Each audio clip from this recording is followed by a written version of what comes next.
Railway कॅन्टीनमध्ये मराठी भाषेत बोलणाऱ्या व्यक्तीला जेवण देऊ नका असे सांगितल्याचा दावा करणारा व्हिडिओ तसेच मराठी माणसांबद्दल आक्षेपार्ह वक्तव्य केल्याचा दावा असलेला आणखी एक व्हिडिओ सध्या सोशल मीडियावर व्हायरल होतोय। या दोन्ही व्हिडिओंमुळे मराठी भाषिकांमध्ये प्रचंड संताप व्यक्त केला जात आहे।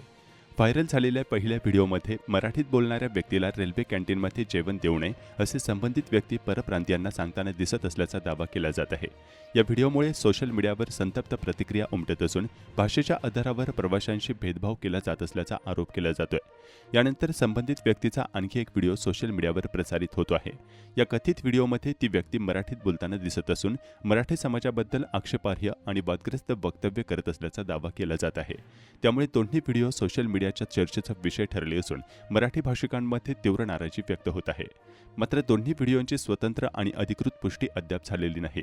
हे व्हिडिओ नेमके कोणत्या रेल्वे स्थानकावरील आहेत, कधीचे आहेत आणि त्यातील व्यक्ती कोण आहे याबाबत अधिकृत माहिती समोर आली नाही। त्यामुळे व्हिडिओची सत्यता पडताळल्यानंतरच या प्रकरणाची वस्तुस्थिती स्पष्ट होणार आहे।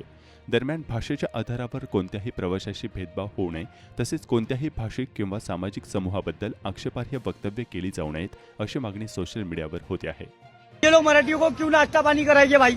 उसको पूछना, तू भोजपुरी बोलेगा तो नाश्ता कराऊंगा बेटा तेरे को।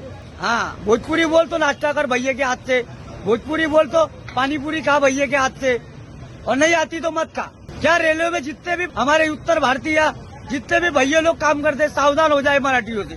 भाई रेलवे में नाश्ता मत कराना इनको कैंटीन पे।